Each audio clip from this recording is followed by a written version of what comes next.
Good evening everyone, कैसे हैं आप सब लोग। आज जो मैं कराऊंगा ना, सीडीपी तो कराता ही, मिक्स क्वेश्चन होते हैं इसमें पहली बात तो। और आज ना थोड़े से मैथ पेडागोजी के क्वेश्चंस भी हैं। तो पहले वो हैं, एक एक सेकंड में कैसे सॉल्व करते हैं वो बताऊंगा, ठीक है। कैसे बहुत जल्दी कैसे निकालना है आंसर, देखो। गणित में उच्च प्राथमिक थोड़े से आँख कान सब खोल के जब पढ़ते हैं ना, तब आंसर कैसे निकलता है। उच्च प्राथमिक स्तर पर मैं तो कहता हूँ, मैंने क्वेश्चन पढ़ा है तो उच्च प्राथमिक क्या प्राथमिक कोई भी लेवल पे इसमें से कौन सा कौशल को प्रोत्साहन देना चाहिए, किसमें, गणित में। कोई सा भी स्तर हो, क्या आप कंठस्थ करने को आप प्रोत्साहन देंगे? नहीं देंगे। तो आंसर सी किस किस में, तो इसमें है, तो ये आंसर नहीं होगा, ये भी नहीं होगा, इसमें भी नहीं होगा। आंसर क्या हो गया, ए। देख रहे हो, बिल्कुल एक सेकंड सोचने की जरूरत नहीं है। ये ऐसे ना facts, positive negative do do not, ये सारे ना मैंने राहुल पांडे ऑफिशियल जो चैनल है उसमें डाल रखे हैं, टेलीग्राम पे फोटोज डाल रखी हैं, तो वहाँ जाओ ज्वाइन करो, ढूंढो ऐसी चीज़ों को, तो आंसर हो जाएगा, मिल गया एक सेकंड में आंसर। नेक्स्ट, इसमें से कौन सा कथन विद्यार्थियों द्वारा गणित में की गई अशुद्धियों के समसामयिक परीक्षण निरीक्षण पर प्रकाश नहीं डालता। देखो, जो हमारी जितनी भी गलतियां होती हैं ना, वो अधिगम का हिस्सा है, सही बात है।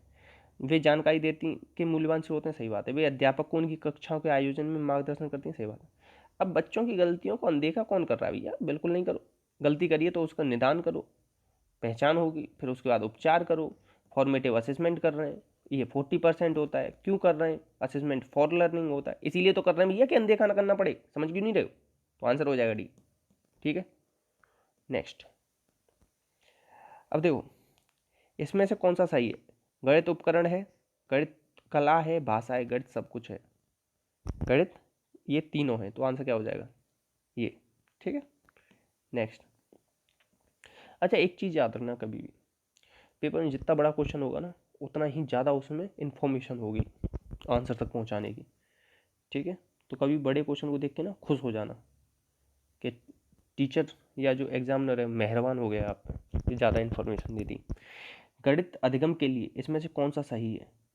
लड़कियों पर गणित में अधिक ध्यान देने की आवश्यकता होती है क्योंकि वे कमज़ोर होती हैं। तो पहली बात तो बता दी, इसने एक पक्ष की बात कर दी, लड़कियां कमज़ोर होती हैं। ना तो लड़की कमज़ोर हो सकती ना लड़का कमज़ोर हो सकता। ये सब क्या है, पूर्व धारणाएं हो गई। गणित एक विशेष विषय है जो विशिष्ट लोगों के लिए होता है। हाँ, रामानुजम जैसे ही लोग पढ़ेंगे बस इसे। अच्छा, रामानुजम से याद आया, 22 दिसंबर, इसे मैथ डे बोलते हैं इसे, रामानुजम की वजह से, ठीक है। तो देखो, गणित प्रत्येक व्यक्ति सीख सकता है, उसमें सफल हो सकता है, सीधी बात ये है, इतना याद रख लेना। और यही बात कौन कहता है? एनसीएफ 2005, ठीक है। और एनसीएफ 2005 में कितने रुपए दिए गए थे? 10 लाख रुपए हर स्टेट को। इसमें कितने लोग थे? इसमें 38 थे। इसकी वो कौन था? ये 1993 की यशपाल समिति थी ना, शिक्षा बिना बोझ पे, उस पर आधारित थी। एनसीएफ 2005 सभ्यता एंड प्रगति पर आधारित थी। ये किसका था? रविन्द्रनाथ टैगोर का निबंध, और ये निर्मितवाद पर आधारित है, ठीक है। इतना याद रख लो। नेक्स्ट, समावेशी विद्यालय में अपनी कक्षा में दृष्टिबाधितों की आवश्यकताओं को कैसे पूरा करोगे? मतलब कोई बच्चा ना थोड़ा सा दृष्टिबाधित है, दिव्यांग है, दिव्यांग बोलते हैं आजकल, ठीक है, तो उन्हें क्या करोगे? वैकल्पिक प्रणाली और साधनों का प्रयोग करोगे।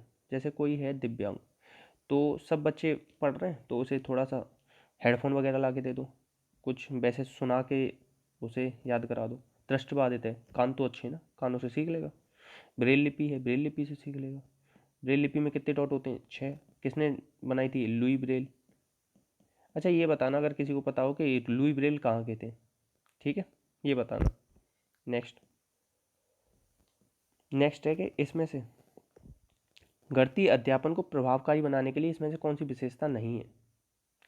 तो देखो, एक नई संकल्पना का परिचय देने के लिए समय के नियम को कठोरता से पालन करना। चलो ये गलत है वैसे, चलो और आगे पढ़ ले रहे हैं। छात्रों की त्रुटियों के प्रतिरूप पर केंद्रित होना, ये तो सही बात है। अनुभवों के साथ स्थापित करना, सही बात है। संकल्पना को विभिन्न शिक्षण अधिगम, चलो यही बेकार है। कठोरता से कोई चीज़ पालन नहीं करते हम, कठोरता आ गया ना, नेगेटिव वर्ड है, हटा दो। नेक्स्ट, अब देखो इसमें से कौन सा गणितीय प्रक्रिया नहीं है? तो कंठस्थ करना ना, गणित, साइंस, इंग्लिश और चाहे हिंदी, कहीं का भी कोई प्रक्रम नहीं है कंठस्थ करना। तो आंसर क्या हो जाएगा? बी। बस थोड़ा सा सेंस लगाना ये। इसमें से कौन सा समुच्चय गणित को हल करने के काम आता है? तो देखो, कंठस्थ करना कभी आ सकता है? नहीं आ सकता, काट दो। रट लेना आता है, नहीं आता, काट दो। कंठस्थ करना आता है, नहीं आता। आंसर हो जाएगा बी। मैं बिल्कुल भाई साहब, मैं नहीं कह रहा, आप बिल्कुल भी दिमाग पे जोर डालो, बस जो बोला है ना 1 सेकंड सुन लो, अपने आप आंसर निकाले आओगे वहाँ। देखो, सामाजिक अधिगम किससे स्टार्ट होता है? ये हमेशा ना संपर्क से होगा। और सामाजिक की बात कौन करते हैं? सामाजिक सांस्कृतिक या सोशो कल्चरल थ्योरी, ये किसने दी है? वाइगोत्स्की। वाइगोत्स्की कहाँ के थे? रूस के। ठीक है, तो ये क्या हो जाएगा? संपर्क से। और सोशो लर्निंग, जैसे सामाजिक अधिगम सिद्धांत कहते हैं, ये बंडूरा का है। सोशो इमोशनल या सामाजिक सांवेगिक, ये यूरी फ्रॉनबेनर का है। ठीक है, और एक और है सोशियो फैसिलिटेटर करके, सोशियो फैसिलिटेशन थ्योरी। ठीक है, अब इनके उनका नाम थोड़ा सा मैं भूल रहा हूँ, नेक्स्ट टाइम बता दूंगा आपको। ठीक है, नेक्स्ट है आपका सामाजिकरण की प्रक्रिया, जिससे बच्चे और वयस्क सीखते हैं। कहाँ से सीखते हैं? सबसे पहले परिवार से सीखते हैं, विद्यालय से, श्रेष्ठ, सभी होगा आंसर।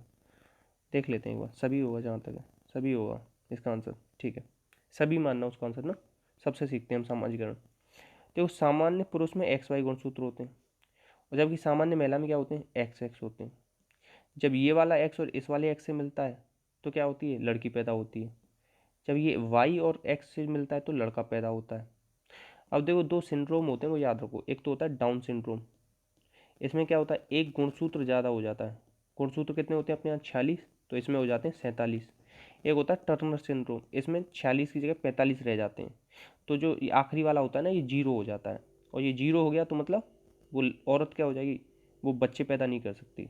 बच्चे पैदा मतलब उस गर्भ धारण नहीं हो सकता। बच्चे पैदा होना गलत मैंने शब्द यूज कर लिया, गर्भ धारण नहीं हो सकता उसका, वो बांझ रह जाएगी। ठीक है, अगर ये टर्नर सिंड्रोम है तो। ये क्वेश्चन आया इस तरीके से, मैं पढ़ रहा था कुछ दिन पहले, कि किस सिंड्रोम की वजह से जो लड़कियां माँ नहीं बन सकती कभी भी, तो वो होता है टर्नर सिंड्रोम। तो आंसर क्या हो जाएगा इसका? महिलाओं में कौन से होते हैं?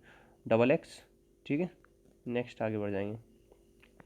अब ये आगे प्याजे अंकल जी, ये हर जगह काम आते हैं। स्विट्जरलैंड के थे, 4 से 12 वर्ष के बच्चों पर अध्ययन किया, संज्ञानात्मक की 4 अवस्थाएं बताई।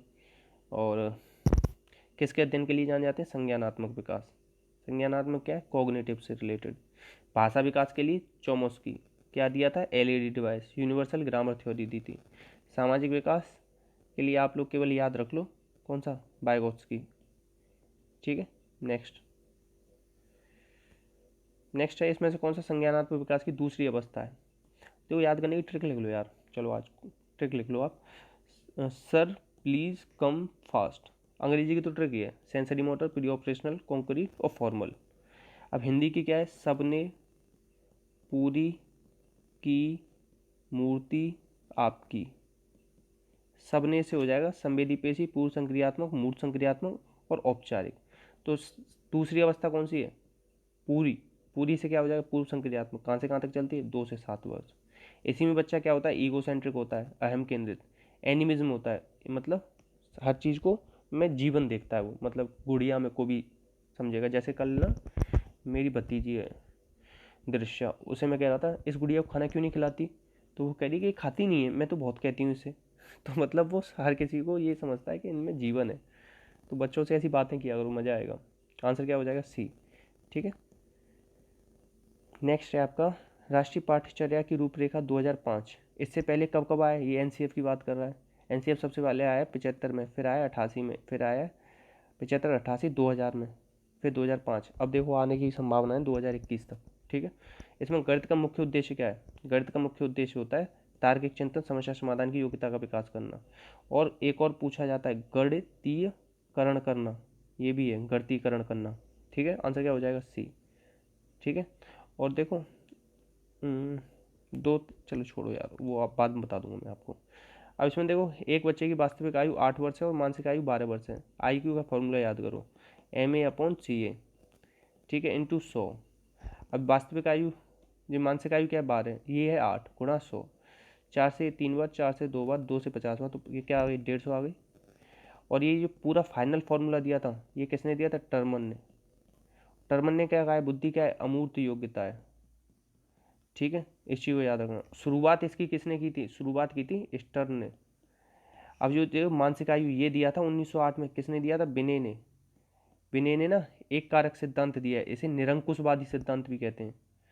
और देखो ये जो है ना जितना भी सिद्धांत इसका रिलेटेड बिने का या बिने साइमन वाला, उसको जो अपने इंडिया में बिने साइमन वाले को किसने दोहराया था, उसे दोहराया था शंकर, लज्जा शंकर भाटिया, और एक और थे, तीन थे, लज्जा शंकर भाटिया, तीसरे का नाम नहीं याद आ रहा।